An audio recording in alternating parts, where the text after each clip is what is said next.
अस्सलाम वालेकुम फ्रेंड्स, आप सबका वेलकम है मेरे चैनल में लर्निंग प्लेटफॉर्म में। आज हम एक नया सब्जेक्ट शुरू कर रहे हैं और सब्जेक्ट का नाम है एवरीडे साइंस। और इसमें जो आज हम टॉपिक्स कवर करेंगे वो बहुत ही इंपॉर्टेंट टॉपिक्स हैं। अगर इनके बारे में आपको मालूमात है तो मीन्स कि आपको फ़ायदा क्या होगा कि आपकी रिवीजन हो जाएगी। और जो न्यू स्टूडेंट्स हैं जिन्हें अगर मालूमात नहीं है तो उनको एक नई चीज़ सीखने को मिलेगी। तो जो टॉपिक्स हैं चार वो ये हैं। सबसे पहला कि मोस्ट इम्पॉर्टेंट टर्मिनोलॉजीज़ के अहम टर्मिनोलॉजीज़ और उनका काम। सेकंड है कि साइंस की कौन कौन सी ब्रांचेस हैं, ब्रांचेस ऑफ साइंस। और थर्ड है इंस्ट्रूमेंट और उनके इस्तेमालात, देयर यूजेस। और फोर्थ है कि प्रोडक्ट्स और उनके केमिकल नेम्स। तो चलिए सबसे पहले हम जो है स्टार्ट करते हैं मोस्ट इम्पॉर्टेंट टर्मिनोलॉजीज़। तो एवरीडे साइंस का टॉपिक नंबर 1 के मोस्ट इम्पॉर्टेंट टर्मिनोलॉजीज़। तो फर्स्ट क्या है, वर्टिब्रेट्स। वर्टिब्रेट्स मीन्स वो एनिमल्स जिनके पास बैकबोन होती है। Animals having backbone.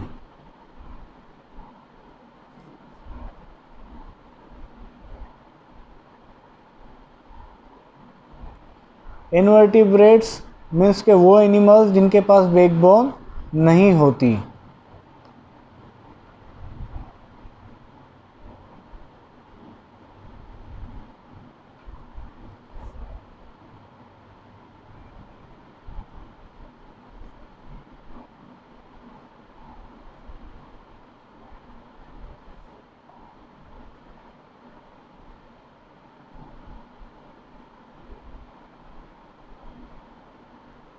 ठीक है, वो एनिमल्स जिनके पास बैकबोन नहीं होती। ठीक है, अच्छा फिर आ जाते हैं मैमल्स। मैमल्स कौन से, सॉरी एम्फीबियंस। एम्फीबियंस कौन से एनिमल्स जो खुश्की पर भी रहें और पानी पर भी रहें, यानी कि animals that can live in both land as well as water.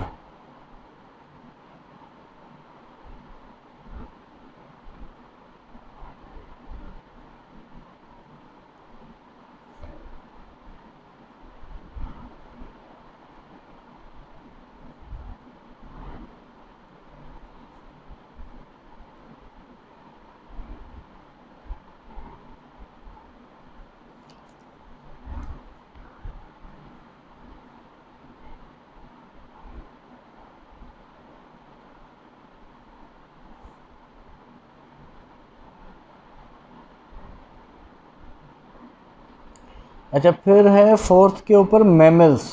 Mammals कौन से एनिमल्स होते हैं, वो एनिमल्स होते हैं जो बच्चे पैदा करते हैं और उन्हें फीड करवाते हैं। मीन्स एनिमल्स, वो एनिमल्स जो बच्चों को पैदा भी करते हैं और फीड भी करवाते हैं। Giving birth, birth and feed them.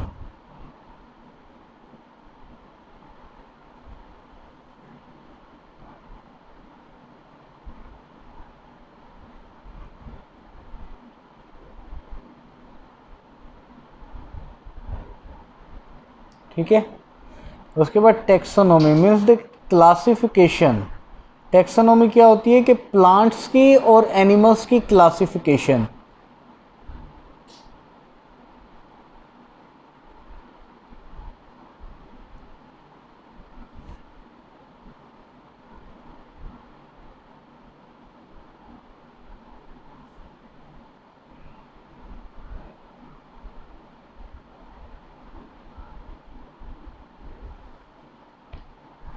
इसी तरीके से फिर आ जाते हैं माइक्रो ऑर्गेनिजम्स। माइक्रो ऑर्गेनिजम्स कौन से होते हैं? अच्छा, माइक्रो ऑर्गेनिजम्स कौन से होते हैं? That can be seen under microscope means कि जिन्हें हम इंसानी आंख से ना देख सकें, नेक्ड आई से नहीं देख सकें। ठीक है, तो द ऑर्गेनिजम्स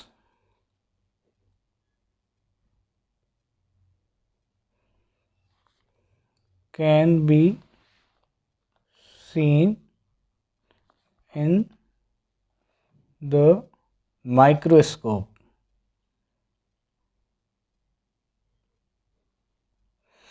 फिर है टर्म टेस्टा। टेस्टा मीन्स कि coated seed coat, seed coat यानी कि बीच के ऊपर जो एक कवर अप होता है उसे, उसको जो टर्मिनोलॉजी है उसे टेस्टा टर्मिनोलॉजी के अंदर आता है, वो भी जिसके ऊपर एक कवर होता है। अच्छा, फिर है जर्मिनेशन, मीन्स के seed grow and convert into plant. Seed grow and convert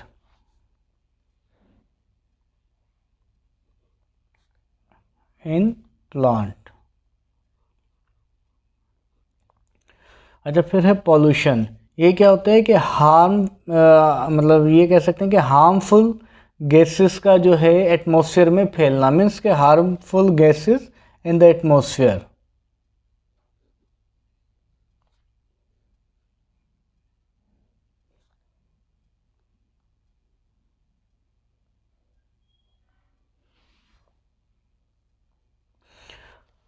ozone layer. अच्छा, ओजोन लेयर जो है ये एक बाहरी सतह होती है सूरज की, outer layer of the sun.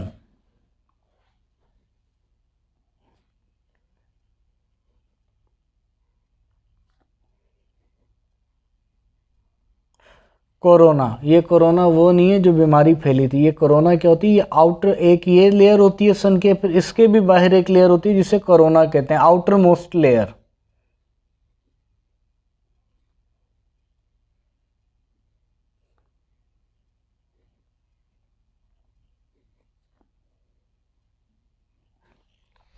Matter means कि ऐसी चीज जो जगह घेरे और अपना एक वॉल्यूम रखे, मीन्स के occupy a space and have a वो वेट या मतलब मास हो और जगह को घेरे, उसे मैटर कहते हैं। ठीक है।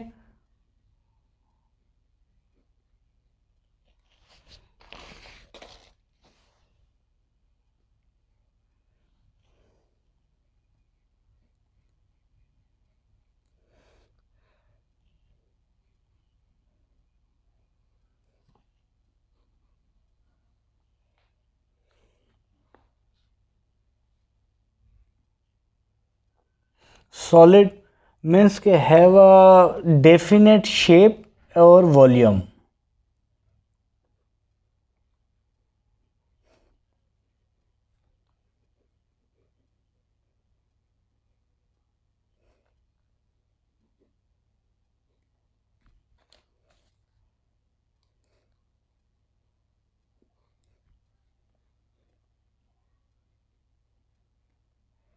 Liquid having definite volume but not shape.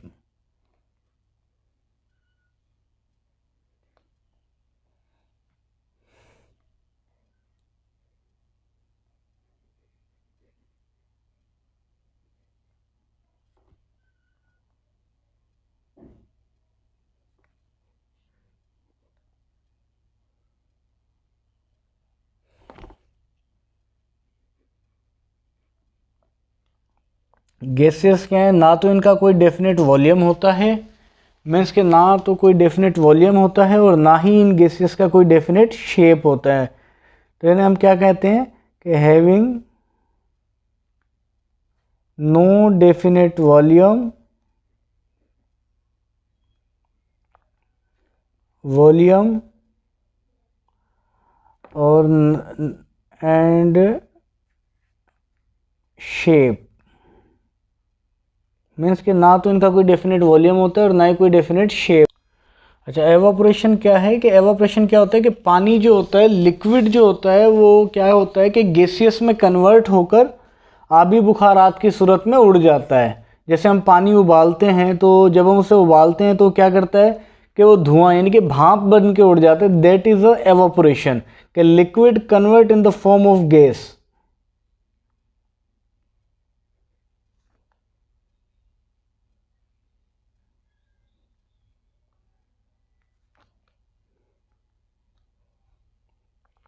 Condensation क्या होती है कि गैसियस का लिक्विड में कन्वर्ट हो जाना, ये रिवर्स है। ठीक है।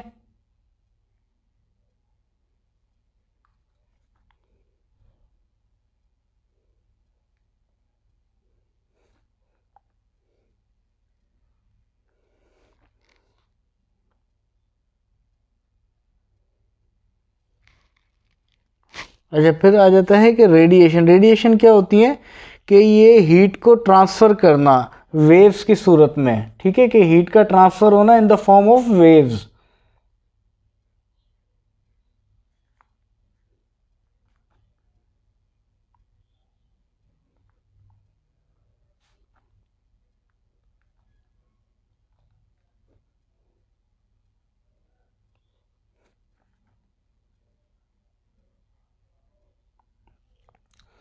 फिर आ जाता है कॉस्मोलॉजी, यानी कि जब हम यूनिवर्स की प्रॉपर्टीज़ को वसी स्केल के ऊपर, यानी कि एक बड़े पैमाने के ऊपर जब डिस्क्राइब करते हैं तो उसे कॉस्मोलॉजी कहा जाता है।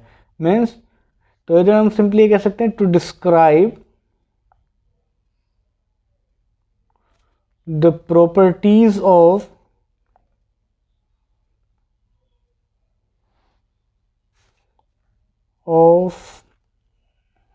universe at large scale।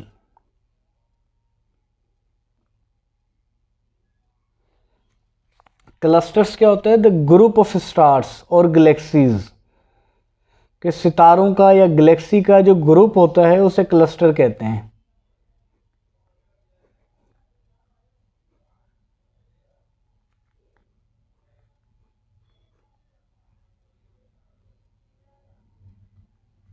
Constellation, ये भी सितारों का ग्रुप होता है, बट ये एक पैटर्न की फॉर्म में होता है और उसे जो है हम अर्थ से देख सकते हैं, और तकरीबन 88 किस्म के कॉन्स्टलेशंस हैं। तो इसे हम सिंपली ये कहेंगे कि group of stars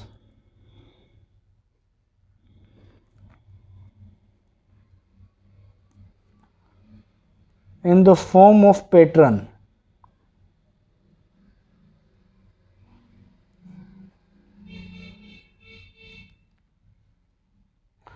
can be seen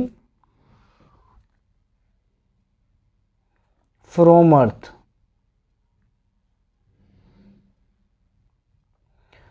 अच्छा, ये कोर टर्मिनोलॉजी है। कोर, कोर क्या हो रही है कि ये एक सेंट्रल पार्ट होता है, सेंट्रल एरिया होता है किसका? चांद का या किसी प्लेनेट के जो सेंटर एरिया होता है ना, सेंट्रल एरिया, उसे कोर कहते हैं। तो central area of plant, O sorry plant कह रहा हूँ, central area of planet moon, that is called core.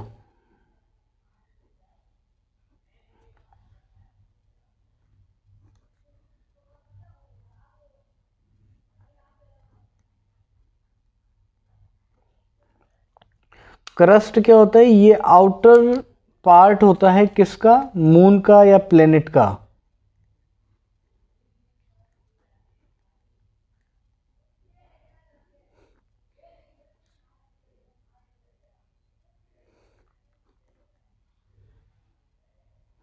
Dwarf star, a star which is smaller than sun, ऐसा सितारा जो सूरज से छोटा हो, ड्वार्फ स्टार।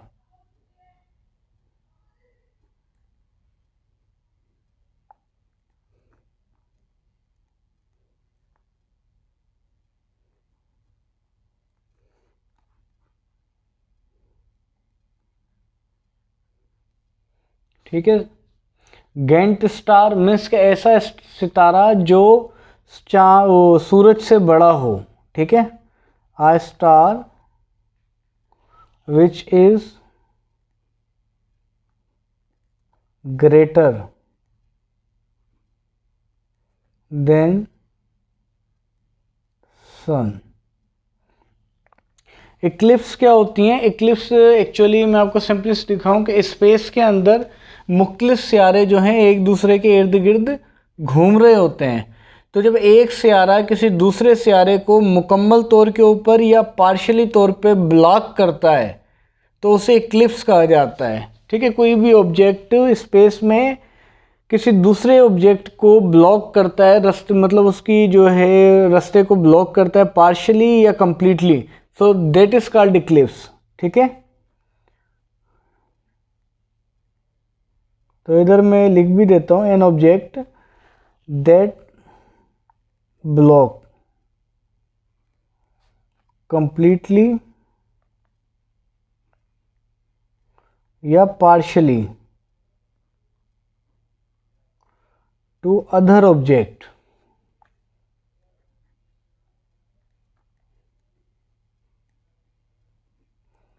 इन स्पेस। ग्रेविटी, ग्रेविटी क्या है? द फोर्स ऑफ अर्थ, के अर्थ की ताकत जो अपनी तरफ खींचती है उसे ग्रेविटी कहते हैं, ठीक है। और ग्रेविटी जो है ज़मीन की, उसका शायद आपको पता भी होगा, 9.8 मीटर पर सेकंड स्क्वायर है।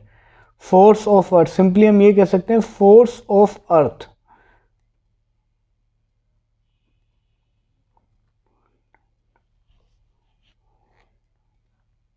To attract. अच्छा, न्यूट्रॉन स्टार क्या होते हैं? ये एक्चुअली स्पिनिंग स्टार होते हैं, न्यूट्रॉन स्टार। अच्छा, ये कब बनते हैं? जब एक बड़ा गेंट स्टार एक्सप्लोड होता है, फटता है, तो उसमें से जो पार्टिकल्स निकलते हैं गेंट स्टार के एक्सप्लोड होने से, फटने से, तो उनके दौरान ये न्यूट्रॉन स्टार भी निकलते हैं, बचते हैं, निकलते हैं एक बड़े स्टार के एक्सप्लोड होने से, तो इसे स्पिनिंग स्टार कहा जाता है।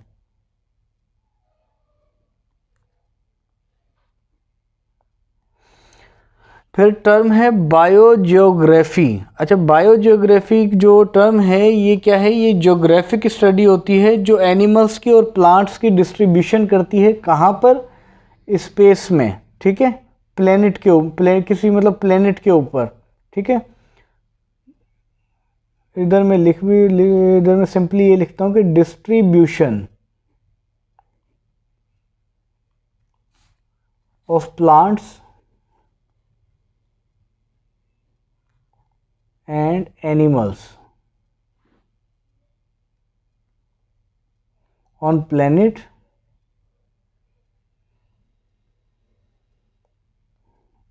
ज्योग्राफी, मतलब बायोजियोग्राफी क्या है कि ज्योग्राफी स्टडी होती है किस चीज़ की? प्लांट और एनिमल के डिस्ट्रीब्यूशन की प्लेनेट पर।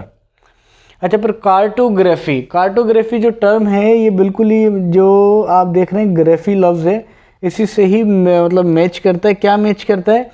कि आर्ट ऑफ मेकिंग मैप, यानी कि मैप बनाने के आर्ट को कार्टोग्राफी कहा जाता है। आर्ट ऑफ मेकिंग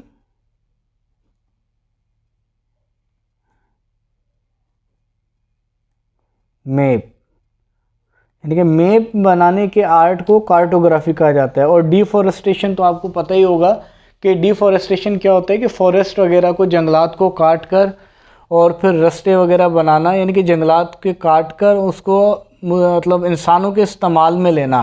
किस इस्तेमाल में लेना? क्या है कि जंगलात काट कर कोई मतलब कि फर्नीचर वगैरह बनाने के इस्तेमाल में लेना, या फिर उस जंगलात को काट कर वहाँ से कोई रास्ता वगैरह निकालना, तो उसे डिफॉरेस्टेशन कहा जाता है, ठीक है। तो अब नेक्स्ट टॉपिक की तरफ चलते हैं। तो नेक्स्ट टॉपिक हमारा क्या है? ब्रांचेस ऑफ साइंस, के साइंस की ब्रांचेस के बारे में हम पढ़ेंगे। तो पहली जो ब्रांच है कार्डियोलॉजी, ये तो मतलब इस ब्रांच से तो तकरीबन पाकिस्तानियों का तो वाबस्ता रहा है, क्योंकि दिल का जो मर्ज़ है बहुत ज़्यादा तेज़ी से फैलता जा रहा है। कि कार्डियोलॉजी किस चीज़, कौन सी साइंस की ब्रांच है? स्टडी ऑफ का हार्ट।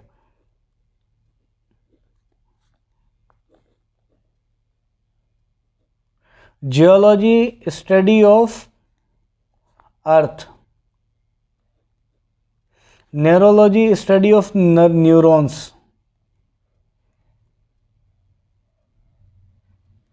ठीक है। Taxonomy study of classification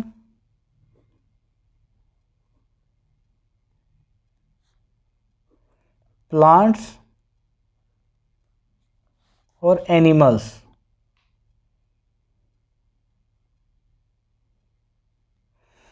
pedology study of soil, यानी कि मिट्टी की जो स्टडी होती है उसे पीडोलॉजी, ठीक है। और फाइलॉजी, फाइलॉजी क्या है? Study of languages.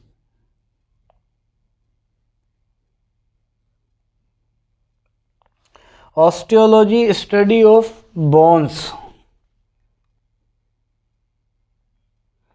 Hepatology study of liver, ये एल है, एल है ये एल, ठीक है, liver, LIVER, liver. Entomology study of insects. Anthology means study of flowers. Dermatology study of skin. Myology study of muscles. और ornithology study of birds. Aerology का study of atmosphere, यानी कि atmosphere की बारे में जो हम स्टडी मतलब तालीम लेते हैं उसे एरोलॉजी में आती है वो, ठीक है।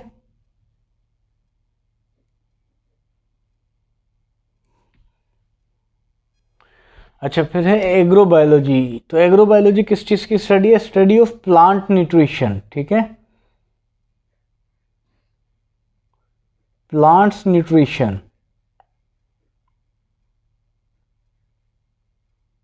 प्लांट्स की न्यूट्रिशन की स्टडी किस में आती है? एग्रोबायोलॉजी में, ठीक है। Agrology means study of grasses.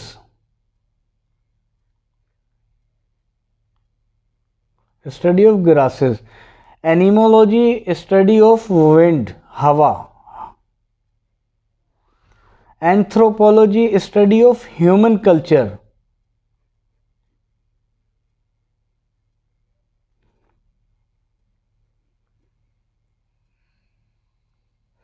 Apiology study of bees, मक्खियाँ। Aromacology study of smell, odour.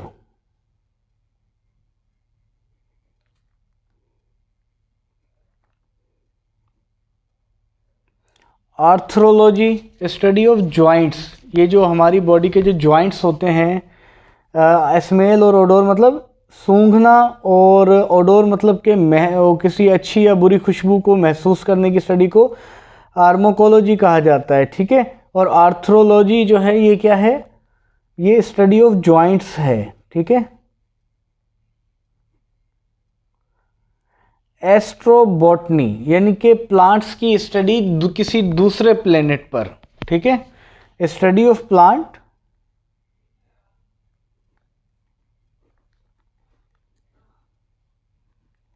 but an other planet.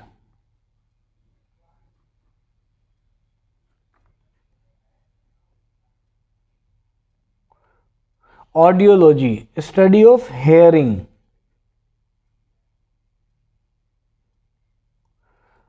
Barology, बैरोलॉजी क्या है? जीएफ की स्टडी, ठीक है। जीएफ से मुराद भाई ग्रेविटेशनल फोर्स।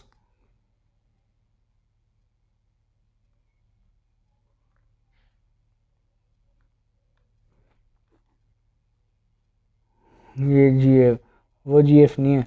जीएफ मतलब ग्रेविटेशनल फोर्स, बैरोलॉजी ग्रेविटेशनल फोर्स की स्टडी।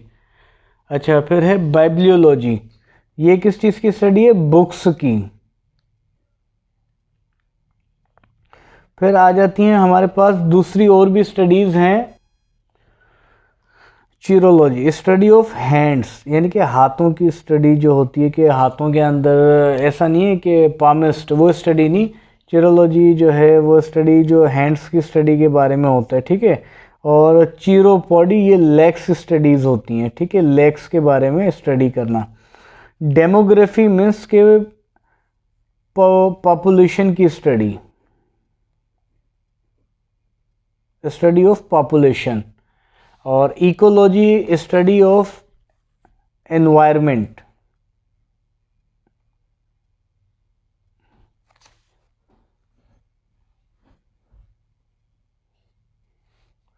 और इलेक्ट्रॉनिक्स मीन्स के study of electricity.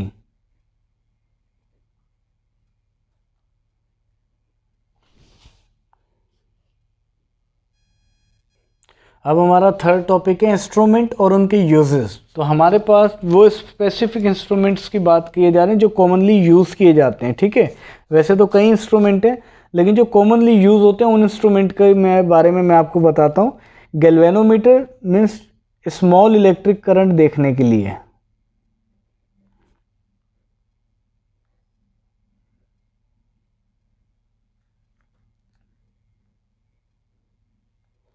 Lactometer purity of milk देखने के लिए। कि मिल्क आया कि प्योर है या सिर्फ पानी पानी डाला हुआ है।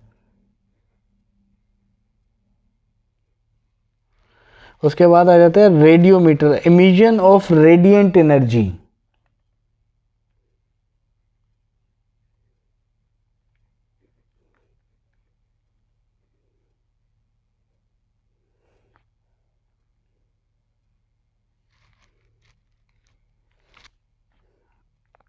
एनीमोमीटर, वेलोसिटी ऑफ लाइट, कि लाइट की वेलोसिटी देखने के लिए। एमीटर, इलेक्ट्रिक करंट के लिए।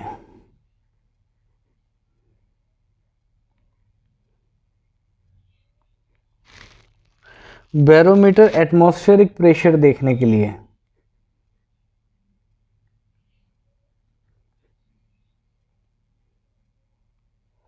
हाइड्रोमीटर, डेंसिटी ऑफ लिक्विड देखने के लिए, ठीक है, relative density.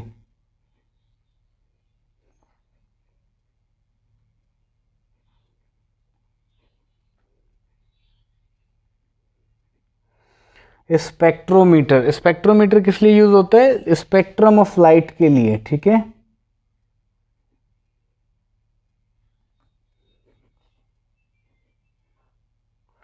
विस्कोसमीटर, viscosity of liquid देखने के लिए।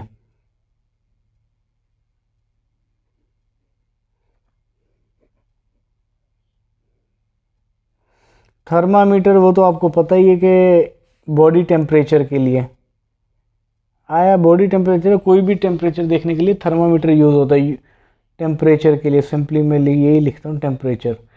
अच्छा, फिर है फेथोमीटर। फेथोमीटर किस लिए? ओशंस की डेप्थ की मेजरमेंट के लिए, to measurement depth of ocean. Flux metre, to measure the magnetic flux, ठीक है।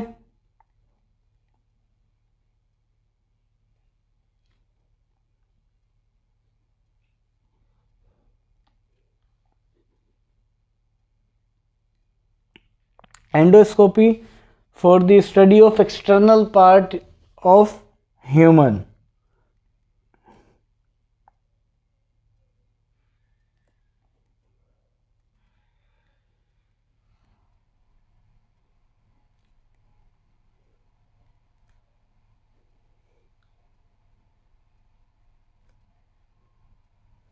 अच्छा, फिर आ जाता है हमारे पास 3 और स्केल ऐसे हैं या पैमाने ऐसे हैं जिसे यूज़ किया जाता है, वो भी इम्पोर्टेंट है। Richter scale.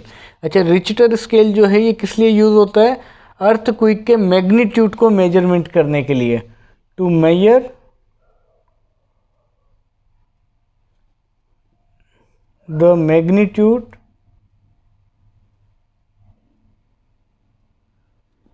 Of earthquake. यानी कि जब ज़लज़ले आते हैं तो ज़लज़ले का ये देखने के लिए कि कितना फीसद या कितने पॉइंटों में ज़लज़ला आया है, तो उस मैग्नीट्यूड को मेजर करने के लिए जो है रिक्टर मीटर यूज़ होता है। और सीज़ोग्राम यूज़ होता है उस अर्थक्वेक का, जो अर्थक्वेक आया होता है उसे रिकॉर्ड करने के लिए, उसके डिफेक्ट को।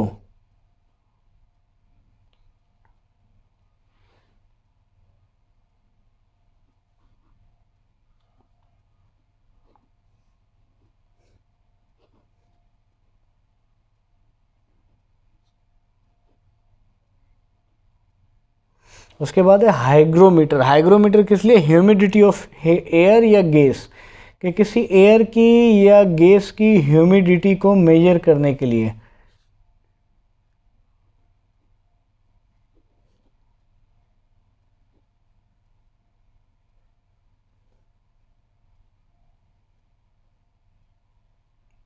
अब हमारा लास्ट टॉपिक है, वो टॉपिक है कॉमन नेम और केमिकल नेम प्रोडक्ट्स के, ठीक है। अच्छा, अब के कॉमन नेम जो है वो आपके सामने लिखे हुए हैं, जैसे सैंड है, शुगर है, ड्राई आइस है, गिप्सम है, रॉक साल्ट है, वेनिगर है, बेकिंग पाउडर है और मार्श गैस है। तो इसमें मैं आपको सिर्फ शुरू के जो हैं 1 2 3 4 5 के बताऊंगा, बाकी 3 के जो नाम हैं वो चाहे आपने मुझे कमेंट में बताने हैं। तो चलिए फर्स्ट का मैं आपको बताता हूँ। जो सैंड है इसका केमिकल नेम है सिलिकॉन।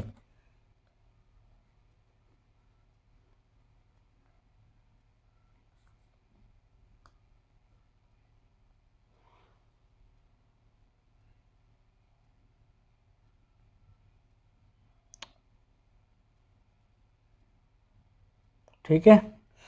दूसरा है शुगर। शुगर का केमिकल नेम है सैक्रोज।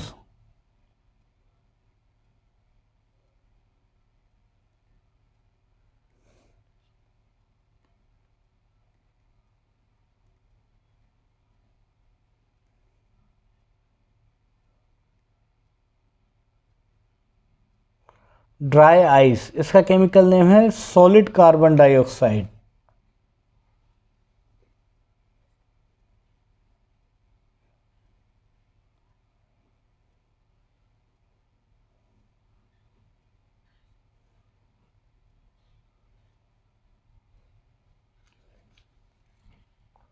फिर है गिप्सम। गिप्सम का केमिकल नेम है calcium sulphate dehydrate.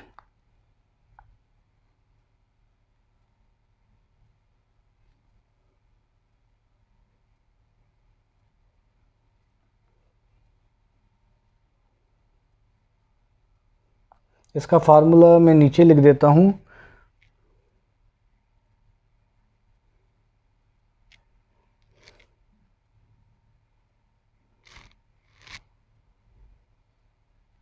Rock salt, sodium chloride.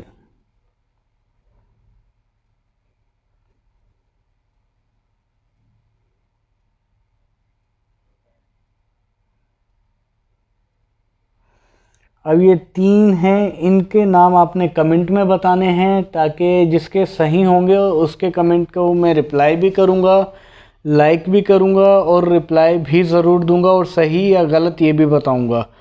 तो आज की जो वीडियो है उसमें आपको जो सीखने को मिले हैं वो एवरीडे साइंस से रिलेटेड 5 टॉपिक्स आपने सीखे हैं, और उम्मीद करता हूँ ये सारे टॉपिक्स आपको समझ आए होंगे। तो काइंडली वीडियो अगर आपको अच्छी लगे तो शेयर करें, लाइक करें, सब्सक्राइब करें, और ये टोटल जो भी वीडियोस आप देखते हैं ये सारी की सारी नॉलेजेबल वीडियोस होती हैं, तो आप खुद भी देखें और इन्हें फर्दर आगे भी शेयर करें, ताकि जो भी देखे उसे इससे फ़ायदा हो। ठीक है।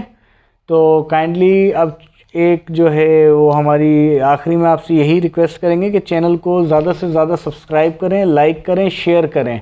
आज के लिए अल्लाह हाफिज़।